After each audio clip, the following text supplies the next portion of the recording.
The titular character in Batman v Superman and a billion-dollar comic book icon, Batman is easily one of the most recognizable characters of fiction in the world.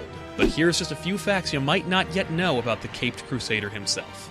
Number 5. Everybody knows the story of Thomas and Martha Wayne's murder, leaving 8-year-old Bruce Wayne as an orphan, but did you know he might just have an older brother named Thomas Jr.? Scott Snyder and Greg Capullo's universally acclaimed debut, Court of Owls, culminates in the apparent revelation that former mayoral candidate Lincoln March was actually a long-forgotten premature birth of the Waynes, locked away in a children's hospital for most of his life. That is, until the Court of Owls got their talons into him, of course. Like many brothers, Bruce and Thomas don't exactly see eye to eye about much, including the legitimacy of Thomas's claims.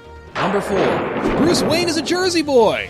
While most believe Gotham City is an analog for New York City, co-creator Bill Finger felt New York was too specific a location, and ultimately decided on a more generic name of Gotham. Over the decades, DC Comics incorporated the Big Apple into its own universe, which begged the question of Gotham's location. But starting in 1978 and all the way up to 1990, official DC properties placed Gotham square at the end of the Garden State. And come to think of it, I have driven past a house or two that looks suspiciously like Wayne Manor. Number 3. Batman's no-killing policy is really more of a guideline than a rule, strictly speaking. Over his 70-plus year history, Batman has both deliberately and reluctantly killed various foes, despite his firm policy on drawing the line at murder. His history of violence begins in the 40s and has been toyed with all the way up to the late 80s. Makes you wonder if he cheats on his New Year's resolutions, too. Number 2.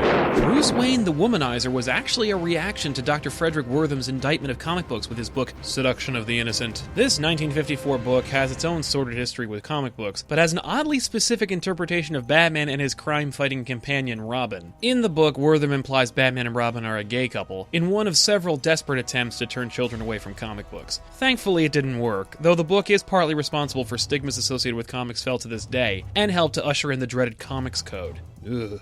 Number 1. Bob Kane's Batman would have sucked. The fact is, the name Bob Kane is synonymous with Batman, but many of the key elements to his character can be directly connected not to Bob Kane, but his creative partner Bill Finger. Some more notable aspects of the Batman character that we owe Finger a thank you for include the Batmobile, the Batcave, the Bat costume, Commissioner Gordon, and a swath of his rogues, including the friggin' Joker. While it took more than half a century to give the man his due, we're finally starting to see some written credit for his involvement associated with the character again in an official capacity, which I feel is long overdue. So while you're standing in line for seats to see Batman vs. Superman, you can unleash a batarang of trivia to your superstitious and cowardly line mates. If you learned something today or you just plain dug the video, you can always like it and subscribe to our channel for even more fantastic stuff like this. So hopefully we'll be seeing you soon. Same bat time, same bat channel.